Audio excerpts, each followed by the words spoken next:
After understanding the difference between pre-stressed concrete and conventional concrete and the concepts of pre-stressed concrete, we will solve some analysis problems. A typical problem, that is an unsymmetrical I section beam. Yes, the given problem is an unsymmetrical I section beam is used to support an imposed load of 2 kilonewton per meter over a span of 8 meter.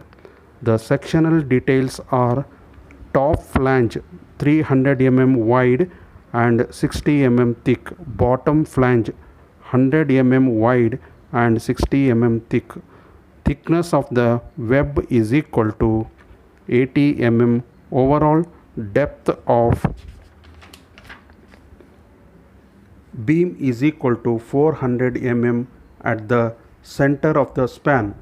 The effective pre-stressing force of 100 kN is located at 50 mm from the soffit of the beam. Estimate the stresses at the center of the span section of the beam for the following load conditions. There are two conditions. First one is pre-stress plus self-weight. Second condition is pre-stress plus self-weight plus live load. According to the given problem, given data, we are having a unsymmetrical I section like this. That is, top flange is first one, second one is web, and third one is the bottom flange here. First, pre-stressing force P, that is capital P, is equal to 100 kilonewtons. First we will find the centroidal axis distance from the top fiber, that is distance from centroidal axis to top fiber is y, is equal to the top flange, that is 300 into 60 mm into 30, that is the top flange, and the bottom flange is this 300 into 60 is the sectional area and 30 is the distance of the centroid of the top flange to the top fiber, and plus the second, that is web, 80 into 280 sectional area into the distance from the centroid of this second flange web to the top fiber is 140 plus 60. Similarly, the bottom flange, that is 100 into 60 into 400 minus 30, that is the distance of centroid of the bottom flange to the top fiber. Therefore, after calculating, y is equal to 156 mm. This is the centroidal distance from the centroidal axis to the top fiber of the given section here. The second one is the second moment of inertia, that is I of the given section we have to find out. That's why we are having three parts here. I1 is equal to BD cube by 12 plus AH square, that is I1 is equal to 300 into 60, that is 60, thickness is T cube by 12 here, plus the area 300 into 60 of the top flange, and the distance, that is centroidal axis distance to the centroid of the top flange is 156 minus 30 whole square it is. Then we are going to get I1 is equal to 291.168 into 10 raised to 6 mm raised to 4 here. This is the unit of the second moment of inertia here, that is I1. Similarly, we have to calculate I2 for the web part and the bottom part, that is similarly how we have calculated for top flange. Similarly, we have to calculate I2 and I3, and then we are going to get I, that is I is equal to I1 plus I2 plus I3. I is equal to, then according to the given, there we are going to find, we have found that 757.45 into 10 raised to 6 mm raised to 4. This is the unit for second moment of inertia, that is moment of inertia. Next we have to find the section modulus for the given section. Section modulus from top fiber, that is ZT, that is given by I. I is the moment of inertia divided by YT. YT is the distance from the centroidal axis to the top fiber, that is 156. We are having 156 mm here. And similarly we are going to get ZT is equal to 4.86 into 10 raised to 6 mm raised to 3. This is the unit for section modulus I3 here. Next we have to calculate section modulus from bottom fiber for the given section, that is ZB. C is equal to I divided by YB here. I is equal to moment of inertia, that is YB is the distance from the bottom fiber to the centroidal axis, that is 244. We are going to get ZP, that is section modulus is equal to 3.1 into 10 raised to 6 mm raised to 3 here. After finding section modulus, we have to find the pre-stress from the top fiber is equal to, that is given, we know that P by A minus PE by ZT. It is the pre-stress from the top fiber here. This is equal to P according to the given problem 100 into 10 raised to 3. This is, we have converted to the newtons here, divided by cross sectional area of the given section here, minus is for the top fiber, into, that is P is equal to 100 into 10 raised to 3 into 194, that is 194 is the eccentricity to the centroidal axis. It is 4.86 into 10 raised to 6 it is, that is one.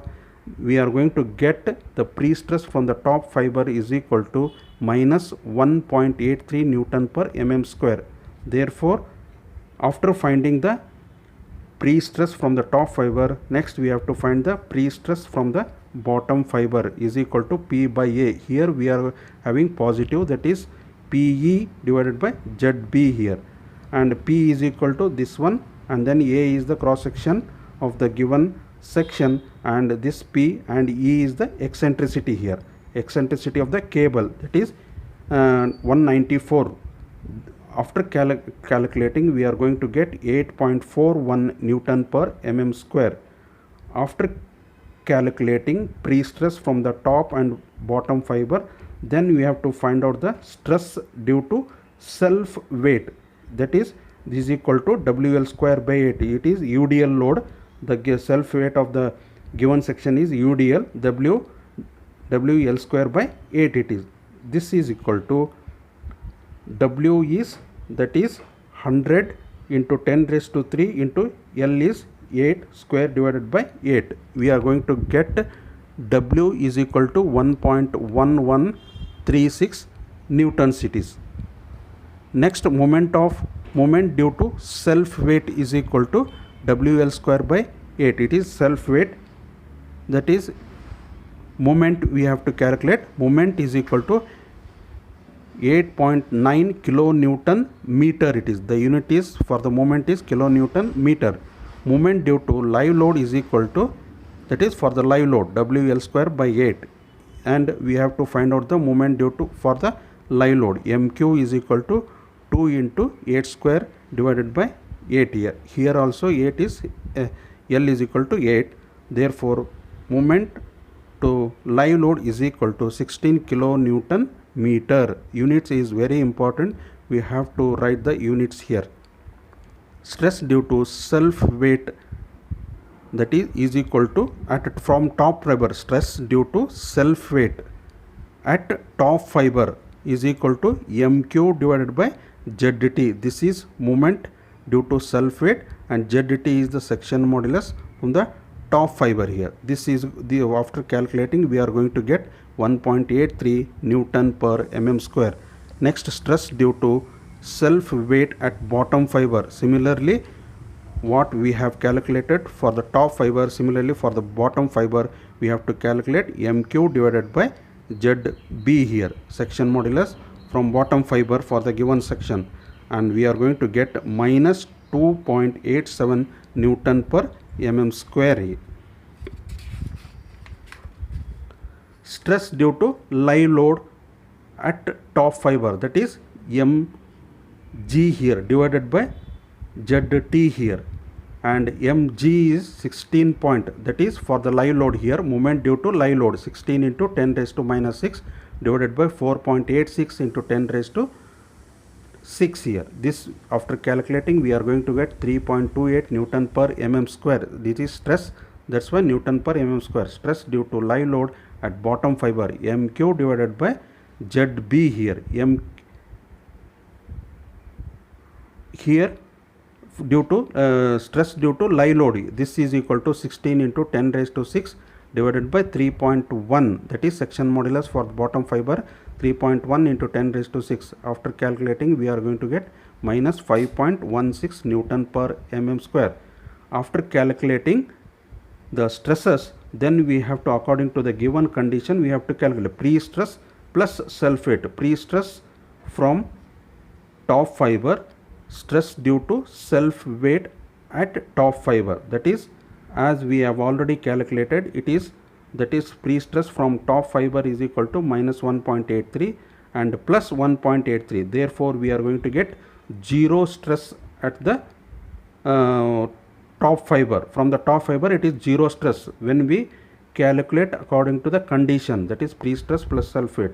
And pre-stress at bottom fiber plus stress due to self weight at bottom fiber we have to calculate. According to calculation 8.41 plus, that is minus 2.87 we have calculated, and after calculating we are going to get 5.54 Newton per mm square. This is how what we have calculated according to the first condition. For the second condition, pre-stress plus self weight plus live load we have to consider, and according to the calculation we have got minus 1.83 for top fiber and minus 1.83 for self weight for the top fiber, and live load for top fiber is 3.28. Totally we are going to get 3.28 Newton per mm square according to the second condition. And pre-stress for the self weight at bottom 8.41 minus 2.87, and for the live load minus 5.16.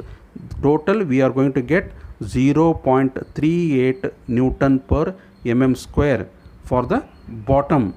Therefore we are going to get the two resultant stress diagram, that is for the first condition we are going to get zero stress, and at the bottom we are going to get 5.54 Newton per mm square. This is for first condition, and for the second condition at the top we are going to get 3.28 Newton per mm square, and at the bottom we are going to get 0.38 Newton per mm square. This is the resultant stress for the two conditions what they have asked for the we have calculated for first condition and also for the second condition. This ends the problem.